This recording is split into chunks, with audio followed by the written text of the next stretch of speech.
Hi everyone. In this video, we will continue on exploring Excel and using Excel to give us descriptive statistics. Only this time, we'll be looking at interval level data or ratio level data and how to generate measures of central tendency and variability using Excel. So in your quiz, I have posted a data set associated with that quiz that is CIA data. If you notice, just like we talked about before, we have variables in the columns and the rows represent data for those variables. So we have three variables. You have the country, you have the population, and you have a variable called life, which is the life expectancy for that particular country. And so what I'm asking you to do in your quiz is to generate the descriptive statistics for our variable of life expectancy. So looking at the average life expectancy across countries, looking at the variance, the standard deviation for life expectancy, and also generating the maximum and minimum life expectancy, and looking to see which countries are associated with the maximum and minimum life expectancy. But for this demonstration, I'm going to open up a different data set and show you how to generate all of those descriptive statistics.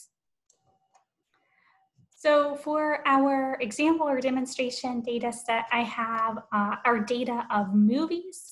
So we have a few different variables. So our variable here is the title of the movie. Then we have the budget, and what I am assuming is in millions of dollars. So rather than a budget of $41, I'm guessing $41 million, the same for gross. And then we have length in terms of minutes, and we have the rating, which I am assuming is on a 10-point scale. So we have our variables here. We have a series of different movies. So again, like we said, if we're looking at sample size, so here, rather than total number of participants, here we have total number of movies. And so if we scroll down, we see that it ends at row 36, but of course our first row is our variable name. So we actually have a total sample size or total N of 35.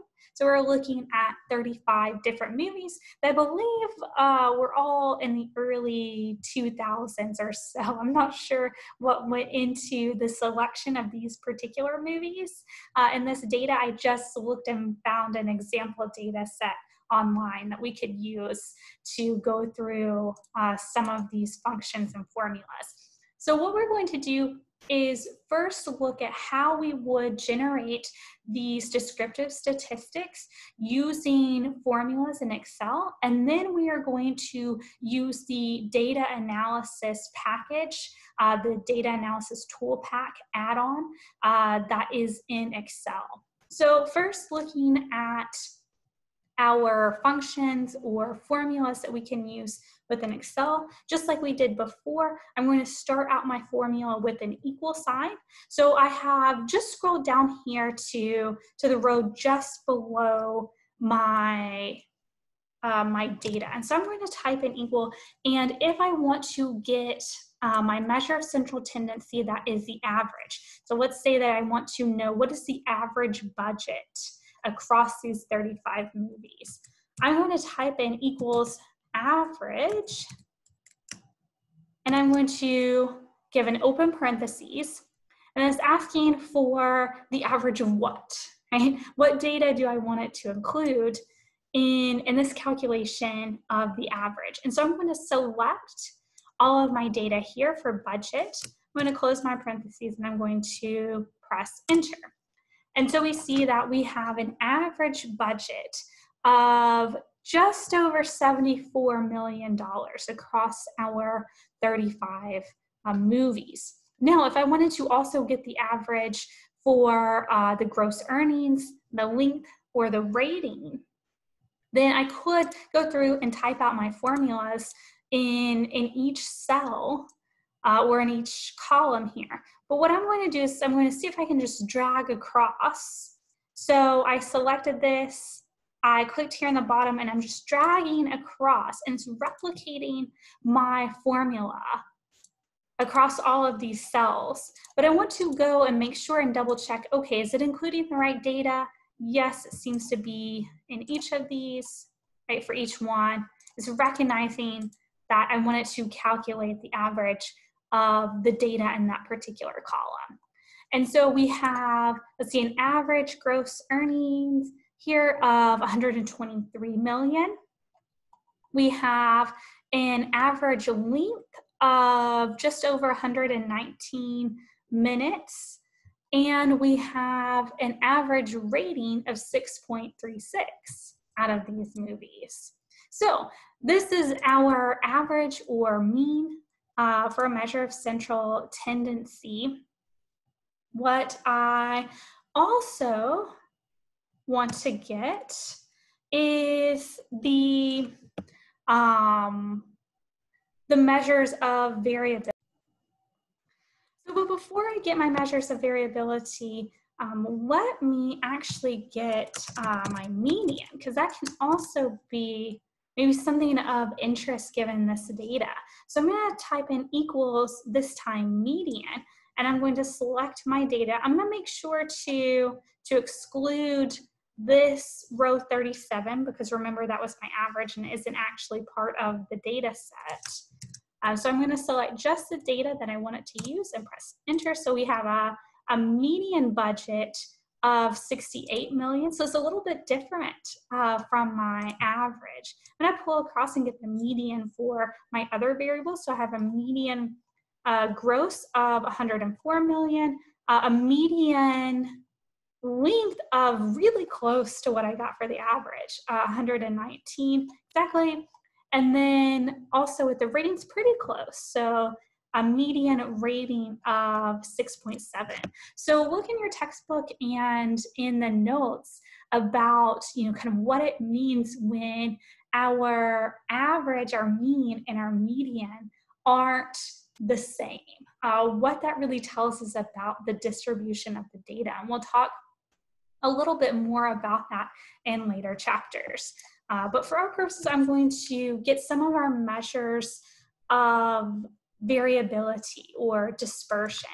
And so the first thing that I'm going to look for is our variance. So I'm going to type in equals, and here you see that we actually have two different options for variance. So this one, it says it's calculating the variance based on the entire population.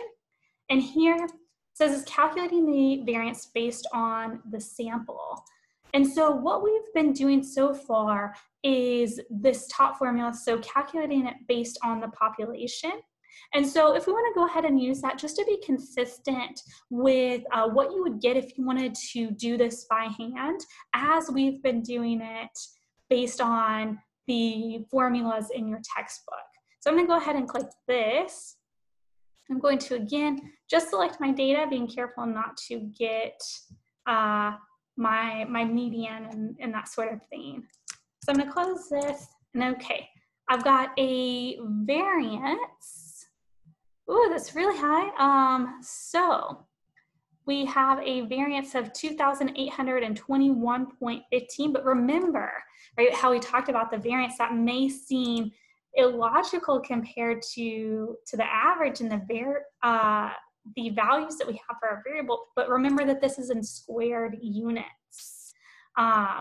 So if I pull this across, I can get my variance for all of my other variables. I actually, just for our purposes, want to see what the difference would be. How much different is it if we said, okay, use our formula for the sample. And let's see here. Should be pretty close. So yeah, pretty close. So we'll just stick with our population formula. So we have our variance. If we wanted our standard deviation, think about the different ways that we could do this. One is that we could type in a formula to take the square root of the variance, because that is what the standard deviation is. It's just the square root of the variance. Or we can tell Excel to use our data to calculate the standard deviation rather than the variance. And so if I start to type in standard deviation, I see this option here, stdev.p. So calculates the standard deviation based on the entire population. And so I'll continue to use this population one since that's what we did with variance. I'm going to again select my data and press enter.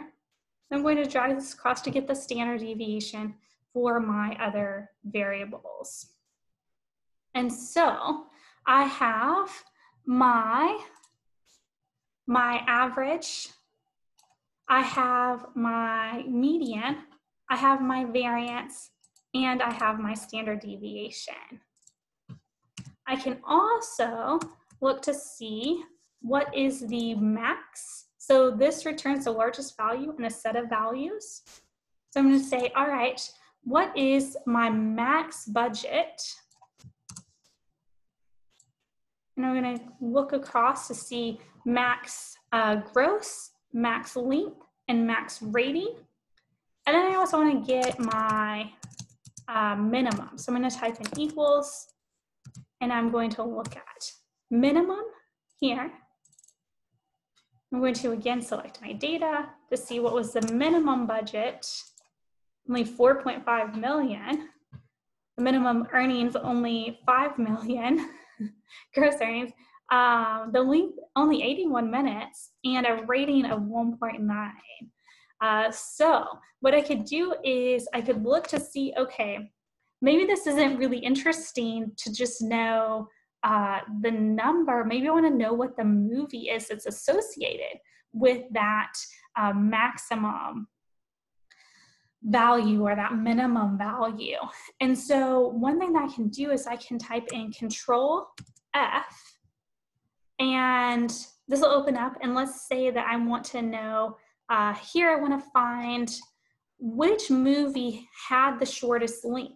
So the shortest length was 81 minutes. I want to find that movie. It was from Justin to Kelly.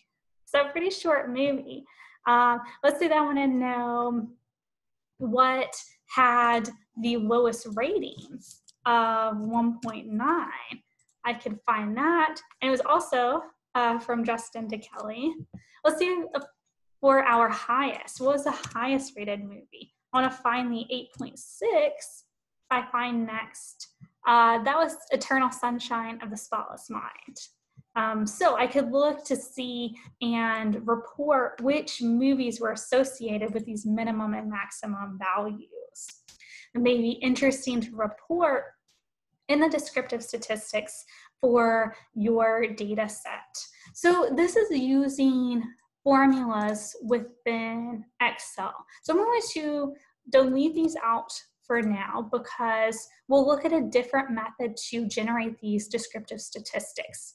So if you have Excel and you haven't already done so, if you click on File, and then if you click on Options, when you open this up, you'll see Excel options, and then you have this option for add-ins. So if I click on add-ins, and look at this list, and the analysis tool pack is one of my option add-ins. And so I'd click on that and click OK to add it in. So I've already added it in. So I'm just going to click cancel, but if you haven't, you would click OK, and it would add in the data analysis tool pack into Excel. And so what that does is that if you go up here, and before we clicked on formulas to kind of explore that, if instead you click on data, now you have this data analysis option right up here. And so if you click on this data analysis option, you have a number of different analyses that you can do. Many of these are inferential statistics that we'll talk about later in the semester and we'll explore in Excel. For now, we want to do descriptive statistics. And so I'm going to click on that and click OK. With all of these, the first thing that it wants to know is what is your input range? So it's asking what data do you want it to use for these descriptive statistics. So I'm going to select my data and I'm going to select all of my variables here. And it's asking next, is it grouped by columns? And it is. So all of our variables are in columns. Then wants to know, are there labels in the first row, like we were talking about? And so I click to say, yes, there are labels in the first row. Then it's asking, where do you want the output to go? Or do you want it to present the results? And I'm telling it I want it in a new worksheet. And then I'm telling it what I want. So I want summary statistics, and you can get confidence levels. We don't really need that. So I'm just going to say I want the summary statistics. I'm going to say, okay. All right. And so when I was asking where do you put the results, we'll put it in a new worksheet. And so you can toggle back and forth between your data and your new output worksheet whenever you want. So this is our output. And it has our variables, budget, gross, length, and rating. And it has our descriptive statistics. So this actually gives you more information than what we generated with our formulas, but we can look through and find what we're looking for. So the mean or the average here. So we have our mean budget, our mean gross, mean length, and mean rating. We have our median.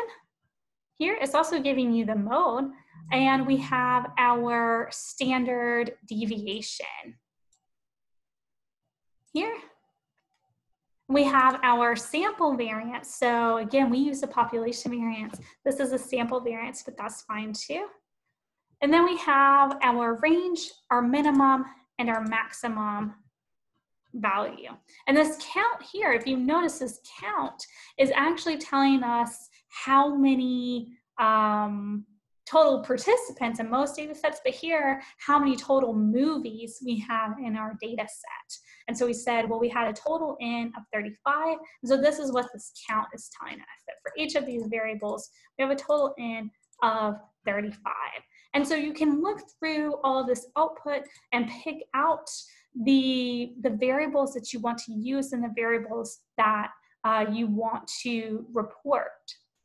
So check out on Canvas the resources for how to report this in APA format. And so let me know if you have any questions about how to report these descriptive statistics in APA format. Pay close attention to kind of how they write it up and the symbols that they use for mean and standard deviation and that sort of thing. All right. So for example, with this data set, if I wanted to report the descriptive statistics for our variable of budget, it might look something like this. So I have our sample consisted of 35 movies with a mean budget of $74.09 million. And then I have my standard deviation reported in parentheses. And if you'll notice that I italicized the SD for standard deviation, and then I have that our standard deviation is equal to $53.89 million. I say the median budget was $69 million. The minimum budget was $4.5 million for the movie Hostel, and the maximum budget was $225 million for the movie Pirates of the Caribbean 2. And so again, I found the movie that those minimum and maximum values were associated with by using that Control F, the find function within Excel. There could be other ways to do that. You might be able to just scroll through and eyeball it, or you could sort or filter your data. So if you want to do that, let me know if you have any questions about how to do that to find those values. But that Control F or that find function within Excel will allow you to find that value in your data set and then look across to see, well, what participant is that value associated with, or here, what movie is that value associated with, if you wanted to report that like we would here. And so there are some varieties in reporting. So there's some different ways that you could report these descriptive statistics. So this is all you would need to do for your quiz. And I will put some other resources for APA formatting up on Canvas for you guys to use, and let me know if you have any questions.